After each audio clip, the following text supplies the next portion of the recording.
1 Coríntios 11, 23. Porque eu recebi do Senhor o que também vos ensinei, que o Senhor Jesus, na noite que foi traído, tomou o pão, tendo dado graça, o partiu e disse: tomai e comei, isto é o meu corpo que é partido por vós. Fazei isso em memória de mim. Semelhantemente também, depois de cear, tomou o cálice, dizendo: este cálice é o novo testamento, ou a nova aliança no meu sangue. Sangue quer dizer o que, pessoal? Vida. Escreva do lado: vida. Fazei isso todas as vezes que beberdes, em memória de mim. Amém? E aí no versículo seguinte ele fala: porque todas as vezes que comerdes este pão e beberdes este cálice, anunciais a morte do Senhor até que venha. Portanto, qualquer que comer este pão ou beber o cálice do Senhor indignamente será culpado do corpo e do sangue do Senhor. Examine-se, pois, o homem a si mesmo, e assim coma deste pão e beba deste cálice. Porque o que come e bebe indignamente, come e bebe para a sua própria condenação, não discernindo o corpo do Senhor. Por causa disso, há entre vós muitos fracos e doentes, e muitos que dormem. Porque se nós nos julgássemos a nós mesmos, não seríamos julgados. Mas quando somos julgados, somos repreendidos pelo Senhor, para não sermos condenados com o mundo. Portanto, meus irmãos, quando vos ajuntais para comer, esperais uns pelos outros. Até aí diga: Senhor, fala que o teu servo ouve. Diga amém. Pode sentar. Sangue representa vida. E nós falamos sobre estarmos mortos para o pecado e vivos para Deus. Sairmos da lei da morte e do pecado, né? Da lei da morte e do pecado, e vivermos para a lei do Espírito e vida. Falamos sobre isso. Falamos sobre a comunhão que temos que ter com a morte e a ressurreição de Cristo. Falamos também da disponibilidade incondicional para o Evangelho. Falamos também da resignação nas provas. E adentramos em poucos passos a questão da submissão à vontade divina. É o que nós vamos fazer hoje. Irmão, Jesus não queria passar pelo que ele passou. Quem gostaria de passar por aquilo? Ninguém. Mas de forma resignada ele vai e se submete. Se você for olhar a oração de Jesus no Getsemane, ele vai falar, ele vai interpelar Deus por 3 vezes em oração. Nas 2 primeiras ele pede que afaste o cálice dele. Senhor, se possível, afasta de mim este cálice. Você pode dizer para o seu irmão assim: Senhor, se possível, afasta de mim este cálice. Mas na 3ª oração ele vai e diz: eu sei que não é possível, então que eu beba e seja feita a tua vontade. Esse cálice que ele fala é o mesmo cálice que está descrito aqui por Paulo, quando Paulo se refere à Santa Ceia. Santa Ceia essa que mensalmente nós fazemos na igreja, uma ceia de comunhão da igreja, dos irmãos. Porém a gente às vezes não tem a percepção dessa aliança. Não percebemos o cálice que nós estamos empunhando nas mãos. Quando você levanta aquele cálicezinho com suco de uva tão doce, alguns até dizem: poxa, tomara que o pastor diga para beber logo, eu estou doido para beber esse cálice. Os mais famintos, né? Os mais sedentos querem beber logo. E aquele pãozinho, né? Final do culto, um pãozinho até que é legal, é bacana mastigar. Mas a gente não tem a percepção nem do corpo, nem do sangue. A gente não tem a dimensão da dor do sacrifício. A gente não tem a visão espiritual do que representa aquilo. Mas Jesus, na sua oração, ele vai e testemunha nas 2 primeiras vezes de que ele não estava disposto, ou melhor, não queria aquilo para ele, porque ia doer muito, ia ser um sofrimento muito grande, um padecimento muito grande. Mas ele iria fazer, 3ª oração, por causa do seu amor por nós e a sua obediência e resignação à vontade do Pai. Amém? Então ele diz que eu beba e seja feita a tua vontade. Ele já sabia que ia passar por aquilo, mas ele sabia também, como um homem, que aquilo ia doer bastante. Então, aqui, quando Paulo mostra a nova aliança, ele fala que Jesus empunhou as mãos, o cálice da nova aliança, diante dos seus discípulos, antes do seu sacrifício na cruz, e diz: olha, esse cálice é a nova aliança no meu sangue. Fazer isso todas as vezes que beberdes em memória de mim. E quando ele fala em memória de mim, ele já está dizendo: eu vou morrer. Isso aqui é em memória.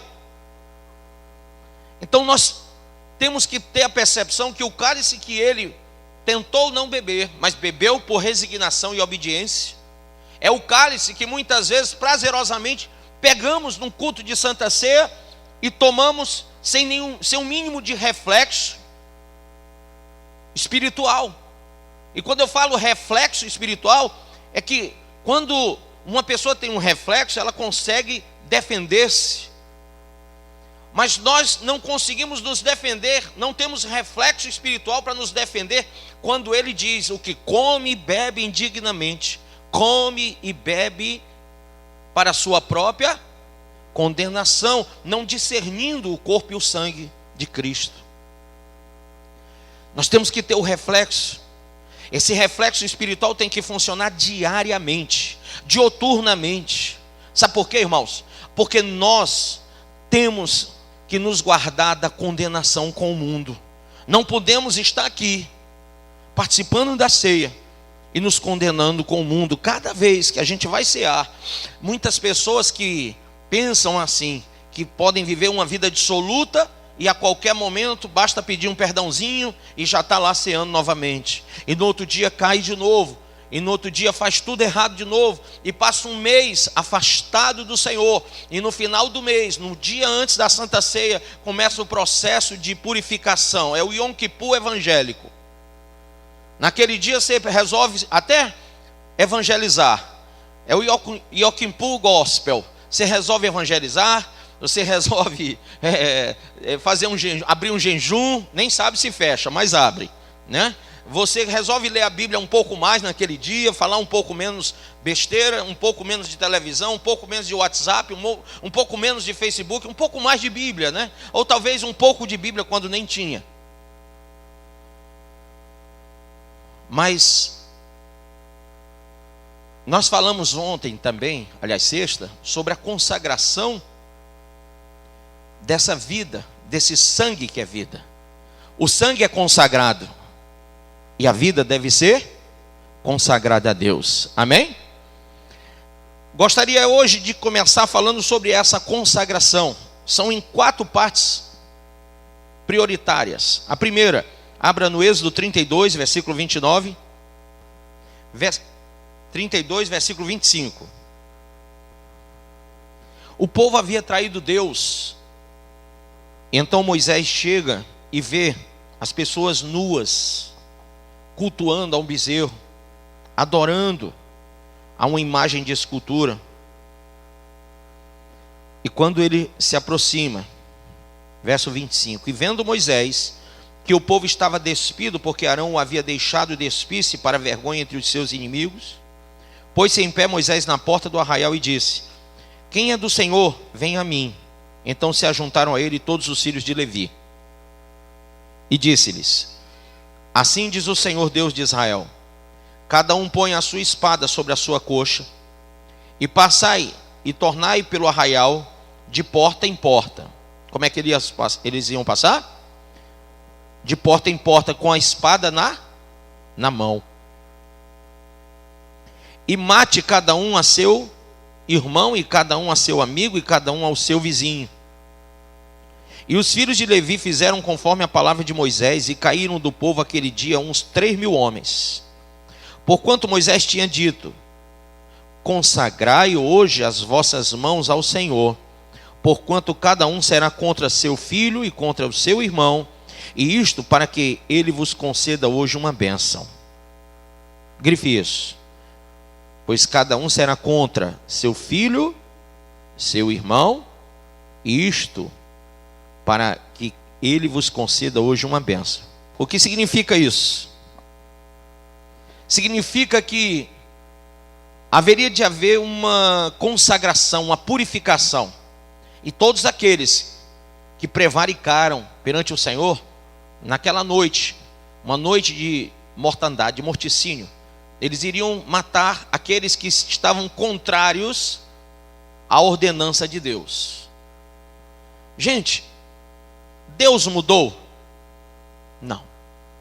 Então isso quer dizer que muitas pessoas que vivem, e você todo dia abre o jornal, ou a TV no jornal, e você vê gente morrendo, e gente morrendo, e por causa de droga, e por causa dessas coisas do mundo, né?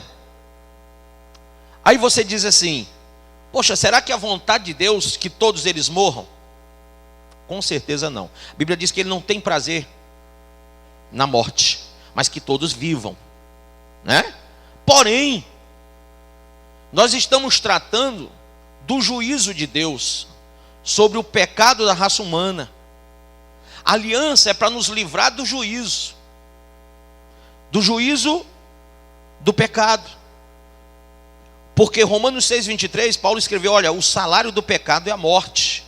Se Deus não mudou, todo aquele que prevaricar, todo aquele que se fundamentar numa vida afastada de Deus, vai pagar com a morte. E isso que Deus, através de Moisés, fez lá no Êxodo, era a sombra das coisas que viriam. Ou seja, se nós temos a certeza de que Deus não mudou, Ele não tomará nenhum por justo, nenhum sequer, a Bíblia diz.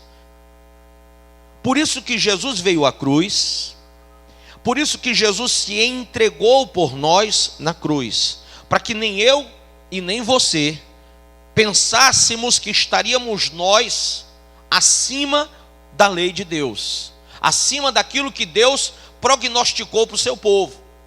Ele nos ordenou uma vida de consagração, uma família consagrada. Olha, naquele dia eles teriam que se revoltar contra a sua própria casa, mas não poderiam aceitar divisão, não podiam aceitar dentro de casa ninguém que estivesse prevaricando contra Deus. Segunda consagração, abra aí em 1 Crônicas 29, versículo 5, diz: para as obras de ouro e para as de prata e para todas as obras dos artesãos, quem está disposto a consagrar-se hoje ao Senhor? Amém? A pergunta é bem essa: quem, pois, está disposto? Em outra tradução diz, a encher a sua mão. Quem tem essa tradução? Olha aí, alguns têm. E outros têm consagrar. Outros têm encher a sua mão para oferecer hoje voluntariamente ao Senhor. Então, o segundo tipo de consagração era a oferta que era requerida por Deus. Terceiro tipo de consagração, Provérbios 23, versículo 26. A consagração da alma. Diga, da alma. Ele disse: dá-me, filho meu. Em outra tradução tem: consagra, filho meu, o teu coração, e os teus olhos observem os meus caminhos. Amém ou não amém?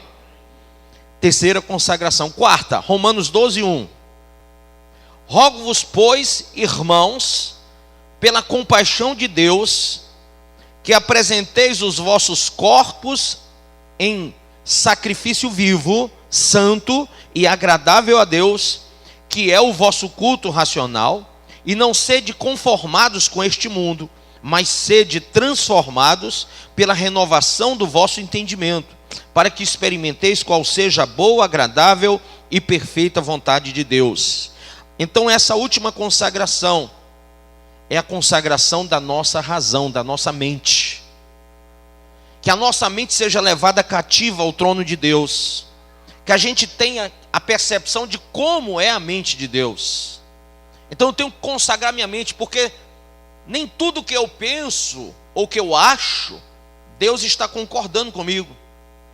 Então sou eu que tenho que entrar em concordância com Deus. Como eu disse, você não veio aqui fazer uma aliança com Deus.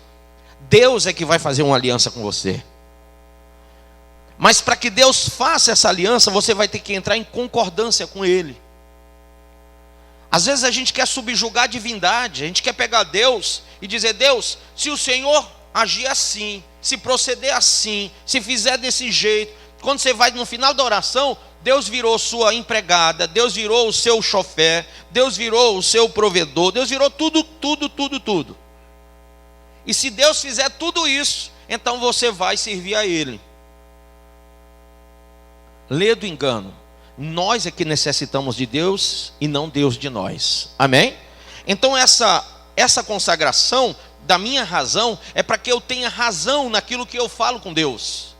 Eu tenho que ter entendimento. Eu não posso me reportar ao Rei dos Reis de uma maneira errada. Deus não vai ouvir a minha oração. Se ela não for fundamentada segundo o propósito dele, Deus não ouve. Deus não vai atender aquele que não tem entendimento do que fala. Gente, é muito chato você estar do lado de uma pessoa que só fala bobagem. Ou não é? Quem já aguentou aí um boca abençoada? Só fala besteira. E fica... E você não suporta isso, porque você sabe que é 1 quilo de bobagem. Se bater numa peneira não cai uma grama. Então Deus quer que você tenha razão no que você vai falar com Ele. Você tem que ter entendimento que você vai falar com Deus. Amém? E sabe qual é a fonte do entendimento? Palavra. Diga palavra. É a fonte do entendimento. Então vamos lá. Quando eu entendo, eu estou sujeito à lei interior. O resultado de uma lei espiritual na minha vida, no meu coração, na minha mente. Abra em Salmo 40, verso 8, veja o que é que Davi falou. Quando você tem essas 4 consagrações, família, finança, a alma e a razão, e aí eu separo a alma na questão da volição e a razão na questão do entendimento. Salmo 48, diga: deleito-me em fazer a tua vontade, alegro-me em fazer a tua vontade. Ó Deus meu, a tua lei está dentro do meu coração. Quem entende isso? Agora vai para o Salmo 143. Olha o que o salmista fala. Quando você está consagrado, você faz esse tipo de pedido a Deus. Ensina-me a fazer a tua vontade, pois és o meu Deus. Guie-me o teu bom espírito por terra plana. Amém ou não amém? Então eu já começo a entender, eu já começo a perceber como eu tenho que falar com Deus. Há algo que Salomão foi muito feliz no início do seu reinado. É que Deus o elogiou, porque ele podia ter pedido qualquer coisa a Deus e Deus o atenderia. Mas ele vai pedir aquilo que é mais essencial no coração de Deus. Ele queria conhecimento, ele queria entendimento para gerir o propósito de Deus na vida de Israel. Amém? Ele queria saber como agir, como falar, como entender. Ele não queria ser promíscuo, ele não queria ser dissoluto diante de Deus. Ele queria fazer conforme Deus queria. Isso foi o início. Lógico que nem ele vai depois pular fora da cerca, né? Vai agir de forma errônea. Mas ele, no início do seu reinado, ele agradou a Deus com o seu pedido. Vamos lá. Outro texto interessante. João 7,17. Abre aí. Capítulo 7, verso 16. Jesus lhes respondeu e disse: a minha doutrina não é minha, mas daquele que me enviou. Se alguém quiser fazer a vontade dele, pela mesma doutrina conhecerá se ela é de Deus, ou se eu falo de mim mesmo. Quem fala de si mesmo busca a sua própria glória, mas o que busca a glória daquele que o enviou, esse é verdadeiro e não há nele injustiça. Amém? Entenderam? Então eu começo a entender a doutrina. Sabe, é uma queda de braço você falar em doutrina hoje. Até eu vi no meu Facebook, e eu compartilhei, fotos de irmãs de 1900 e alguma coisa, né? Nas igrejas. Vocês, quem viu? Quem abriu? Viu? E fotos das irmãs de hoje, né? Aí eu disse, olha, isso aí é um tapa na cara de muita gente, né? Por quê? Porque quando a gente fala em doutrina, tem gente que diz assim: a doutrina da Assembleia de Deus, doutrina da Batista é diferente da doutrina da Assembleia de Deus. Irmão, não existe doutrina de igreja. Existe a doutrina da palavra. E a palavra é a palavra de Deus. Amém? A gente não tem que se adequar à doutrina de uma igreja, mas da palavra. Eu sempre falo aqui da palavra. Tudo que eu digo, eu levo vocês para a Bíblia. Por quê? Porque se eu falar de mim mesmo, eu estou buscando a minha glória. Mas quando eu falo daquele que me enviou, eu estou glorificando ao Pai. Então, eu começo a entender essas coisas. E nelas, nós começamos a ser vencedores. Porque a gente começa a agradar a Deus. Diga agradar a Deus. Através da submissão, da consagração e de uma vida provada. Sabia que Deus vai provar você? Ah, pastor, eu quero ter uma aliança com Deus. Quer ter? Deus quer fazer com você, mas Ele vai provar você para ver o teu caráter, para ver a tua personalidade diante das circunstâncias. Se você é realmente submisso, se você é consagrado e se você realmente é resignado a fazer aquilo que Ele te chamou para fazer. Então, veja aí em Salmo 17, olha o que ele diz. Versículo 3: sondaste o meu coração e me visitaste de noite, examinaste-me e nada achaste, a minha boca não transgredirá. Amém? Vou ler de novo. Veja, Deus vai ouvir a tua oração, mas Ele vai sondar quê? O teu coração. Não é, ai Senhor, chora aqui, ora e chora e pede aliança na vida financeira, na vida conjugal, aliança na vida espiritual. Aí começa: Senhor, me abençoa, Senhor, nos... Aí Deus: ah é? Pois tá bom, eu vou sondar você. E aqui o salmista diz: sondaste o meu coração e me visitaste de noite, examinaste-me e nada achaste, a minha boca não transgredirá. Lá em Jeremias 17, a mesma sentença nos é dada. Jeremias 17, verso 10. Eu, o Senhor, esquadrinho o coração e provo as entranhas.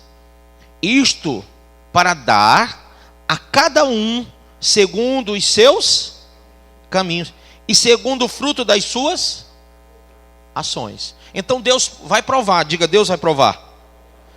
E esse provar de Deus passa por um processo de refinamento. Abra em Zacarias 13. Zacarias capítulo 13. Ele diz, versículo 9: e farei passar esta terceira parte pelo fogo, e a purificarei como se purifica a prata, e a provarei como se prova o quê? O ouro. Ela invocará o meu nome e eu a ouvirei. Direi, é meu povo. E ela dirá, o Senhor é o meu Deus. Amém? Mas tem uma prova de refinamento. Lá em Malaquias 3, Malaquias capítulo 3, ele diz assim, versículo 3 também, que Deus vai se assentar como fundidor e purificador de prata. Veja aí. E assentar-se-á como fundidor e purificador de prata. E purificará os filhos de Levi. E os refinará como ouro e como prata. Então ao Senhor trarão oferta em justiça. Amém? Rapaz, o processo de refinamento de Deus é tremendo. Deus vai provar você em tormentas, em alegrias, em prosperidade, em momentos de dificuldade financeira, sabe? Na saúde, também na doença, como Jó. Amém ou não? Em momentos de muita alegria, como também em momentos de muita angústia. Jesus estava tão angustiado no Getsemane, mas ele passou pela prova ali. Então, às vezes a gente não percebe que algumas circunstâncias da nossa vida, elas são necessárias para que Deus venha refinar aquele a quem nós temos que nos tornar. Nós temos que nos tornar filhos de Deus. Deus é puro, diga, Deus é puro. Deus é santo. Nós não podemos ser filhos de quem é puro e santo, sendo o contrário disso. Ele vai purificar a gente. Quem quer ter aliança com Deus, vai passar pelo processo de refino. E Deus vai sondar o teu coração, a tua mente. Não pense que Deus só ouve as palavras. Deus vai ver as tuas ações também. Ele vai dar a cada um conforme as suas obras. Então dentro da igreja tem gente que, puxa, chegou, é um foguete para receber a bênção. Tem gente que demora e não sabe. E por quê? Tem gente que demora a se converter, a mudar de vida. Tem gente que se converte logo e vai mudando. Deus vai dando a cada um por esse processo. O processo é o mesmo, mas a nossa atitude, a nossa reação diante do processo de Deus é que faz a diferença. Então a palavra que eu estou pregando é a mesma, mas a atitude de cada um diante da palavra é que vai fazer a diferença. Amém? Se eu prego e um tem mais fé do que o outro, quem tem mais fé será mais abençoado que o outro, ou não? Quando a Bíblia diz sem fé é impossível agradar a Deus. Então quando a gente fala sobre Deus, e fala sobre fé, e fala sobre Bíblia, fala sobre coisas sobrenaturais, aqueles que são céticos, que são frios, e há aqueles que são quentes, fervorosos, acesos. Então esses alcançam a bênção, alcançam a cura, a libertação, a salvação, e outros vão ficando, por assim dizer, como que esquecidos, sem ser, porque Deus não esqueceu deles, apenas eles não entraram na dimensão de Deus. E aí eu posso me lembrar de Zaqueu, que sobe num cipreste, numa árvore, para poder avistar o Senhor. Eu posso me lembrar da mulher do fluxo de sangue, que vai no meio de uma multidão fraquinha, já 10 anos sangrando, mas ela vai lá para poder tocar na orla das suas vestes. Eu fico imaginando, irmão, quantas pessoas alcançaram a benevolência, as benesses de Deus, através de sacrifícios pessoais. E muitas vezes nós não nos incumbimos de sermos pessoas assim. A gente está pensando que só no processo da religião a coisa acontece. E só a religião não vai mudar você. Não vai. Faz quanto tempo que você não entra no teu quarto para chorar na presença de Deus? Pensa nisso. E ler a Bíblia e dizer assim: hoje, rapaz, ninguém me incomoda. Eu vou passar 1 hora, 1h30, 2 horas, 3 horas. O tempo que Deus falar comigo, eu vou ficar lá orando, vou ler a Bíblia. E aí você sai como um louco, nem pintei o cabelo, entendeu? E sai com a Bíblia na mão e diz: hoje eu quero ganhar pelo menos umas 30 almas. Nem que você não ganhe nenhuma, mas você sai de casa em casa. E o povo começa a dizer: esse bicho é perturbado, é doido. Mas é porque você está embriagado pelo Espírito de Deus. Ana, quando orava, ele disse: essa mulher está embriagada. E ela disse: não, eu não estou embriagada, a tua serva não bebeu. Eu apenas estou orando a Deus. Amém? Diga, no processo do refino, pessoas crescem, pessoas são edificadas. Amém? E começam a provar se vida e sangue é a mesma coisa. E sangue, o sangue de Jesus é um sangue consagrado. A minha vida também tem que ser consagrada a Ele. Começam a ter uma vida diferente. Ora, uma vida sustentada pela palavra. Diga, pela palavra. Deuteronômio, capítulo 8, versículo 1. Todos os mandamentos que hoje vos ordeno, guardareis para quê? Essa palavra de hoje é para quê? Para você ouvir? E continuar na mesma? Não? Então veja o que ele diz: todos os mandamentos que hoje vos ordeno, guardareis para os cumprir, para que vivais e vos multipliqueis, e entreis e possuais a terra que o Senhor jurou a vossos pais. E te lembrarás de todo o caminho pelo qual o Senhor teu Deus te guiou no deserto estes 40 anos para te humilhar. Olha só, 40 anos, Deus levou o povo por lá. Podia ter sido, sabe em quantos dias? Um dia, dois, de uma terra do Egito para Canaã. Podia ter chegado lá nas pressas. Mas Deus faz o povo rodar 40 anos. 40 anos rodando num deserto. Puxa, será que Deus está com pressa? Tá. Mas, ô Marcos, Deus está com pressa. Como é que ele faz o povo rodar 40 anos se ele estava com pressa? Primeiro que um dia para Deus é como 1000 anos e 1000 anos como um dia. Então ele é eterno, nós aqui não. Vamos lá.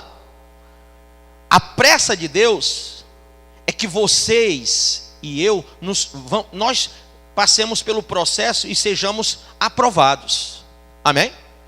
Deus não tem pressa de que a gente chegue ao destino reprovado. E Ele vai olhando o povo e vai vendo, esse povo não está preparado. Esse povo não está pronto. Esse povo não está entendendo o meu chamado. Então, enquanto eles não ouviam, estavam rodando. 40 anos. Para quê? Veja. 40 anos para te humilhar e te provar, para saber o que estava no teu coração, se guardarias os seus mandamentos ou não.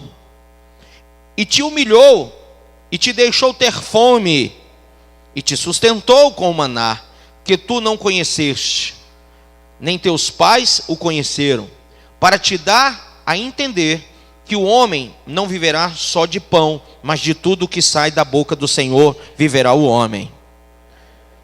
Nunca se envelheceu a tua roupa sobre ti, nem se inchou o teu pé nesses 40 anos. Sabes, pois, no teu coração, que, como um homem castiga seu filho, assim te castiga o Senhor teu Deus. Quem entendeu isso? Isso é divino, querido. Então a primeira coisa, entenda, você vai ser sustentado pela palavra que sai da boca do Senhor. E Deus vai estar te colocando, enquanto você não amadurece, enquanto você for menino, você vai ficar rodando, e não vai chegar lá. Quando Deus vê maturidade em você, então entra e vai ser abençoado. Amém? Você vai alcançar coisas grandes. Quem quer alcançar coisas grandes? Teu casamento vai ser uma bênção, tua vida financeira vai ser uma bênção, tua vida espiritual vai ser uma bênção, teu ministério vai ser uma bênção, você vai ser abençoado em tudo que você puser sua mão, onde você puser o seu pé será abençoado. Se o inimigo vier contra ti por um caminho, por 7 caminhos fugirá da tua presença. Teus filhos vão ser abençoados. Mas Deus quer que você amadureça, porque Ele não pode abençoar a criança, bebê recém-nascido. Ele não vai botar responsabilidade na mão de criança. Você acabou de ouvir essa poderosa ministração da palavra de Deus. Eu creio que sua vida foi abençoada. Eu quero que você ore comigo, profetizando sobre a sua vida a salvação que vem de Cristo Jesus. Ore conosco.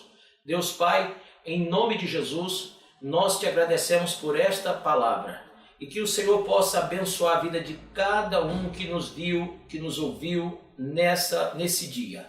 Deus Pai, em nome de Jesus, que esta pessoa esteja agora entregando a sua vida, recebendo a salvação que vem do Senhor. Pois assim, Pai, nós profetizamos salvação, cura, libertação, em nome do Pai, do Filho e do Espírito Santo de Deus. Amém.